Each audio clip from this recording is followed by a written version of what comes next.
আসসালামু আলাইকুম, সবাই কেমন আছেন? আশা করি ভালো আছেন। আমার আসলে হঠাৎ করে ঠান্ডা লাগিয়েছে, তাই গলাটা বসে গেছে, তাই কথা বলতে একটু কষ্ট হইতেছে। সকালে ঘুম থেকে উঠে চলে আসলাম মুরগিগুলোকে খাবার দেওয়ার জন্য। খাবার দিয়ে সব তোষকগুলো আজকে মেলে দিলাম, আর কাপড়গুলো আগে ভিজিয়ে রাখছিলাম, সব কাপড়গুলো ধুয়ে দিলাম। আসলে খাওয়ার শেষ নাই, আর যেতেই হবে ততই বার হবে। অনেকদিন ধরে ভাবতেছি তোষক রোদে দিব, মার্কেটের না তার ওখানে দিতে হয় না, তো আজকে দিলাম। নিচে কিছু ধনিয়া পাতা গাছ আনি উপরে লাগাইলাম, নিচে তো অনেক পানি চলে আসলে দেখলেন তো। যখন আবার বাসায় আসলাম, তো পোলার চালগুলো এগুলো দান অনেকগুলো তো বাড়ির চাল বলে, সেজন্য অনেক সময় লাগলো এগুলো দান বাঁচতে। তো ভাবলাম বাচ্চা রেখে দিয়ে দিন, যেহেতু পোলাও করতে হইব।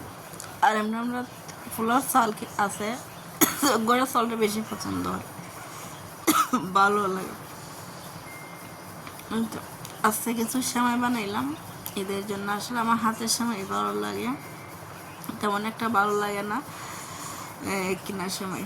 এই সময়টা আমার খুব প্রিয়, তাই আজকে কিছু হয়ে রাখলাম। আসলে একসাথে সব কিছু করা সম্ভব না, তাই একটু একটু করে রাখলাম। এদিকে আমার ফাফড়া দিলাম, এটা বলো বিউটি ফাফড়া। তো এটা খাটি নাই, তখন সিদ্ধ দিলাম, দিয়ে রাখলাম। ভাবলাম হয়তো হালকে খাটতেই বাকি। আর এই ফাঁকে তো মেয়েকে আবার পড়াইতেছিও। আসলে যাই করি আমরা মারা, বাচ্চাদের তো পড়ালেখা ঠিক রাখতে হবে, কাজ যাই করে না হয় না, সব মাদের উচিত তাদের বাচ্চার পড়াশোনা ঠিক রেখে সব কাজ করতে হবে।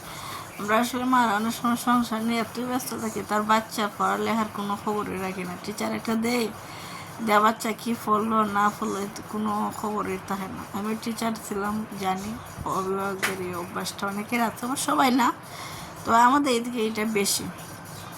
আল্লাহ এই যেন সবগুলো রান্না গুছাইলাম, আসলে এখন ফ্রেশ লাগতেছে। আমার মেয়ে ফাইয়া তো খুব আরাম হয়ে ঘুমাইতেছে, আর বললে ভালো লাগতেছে, ক্লান্ত হয়ে গেছি ছাড়তে এসে। তো আবার ছাদে গেলাম,